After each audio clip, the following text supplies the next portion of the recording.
Hello everyone, this is Lenny from Eastern Tech. Today I'm going to show you our company. This is the examples from our customers. And also here is all our verified documents. Now let's go to see our new machines.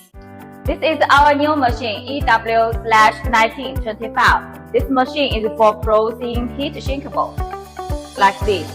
This is the tube before heating, and this one is the final product after heating.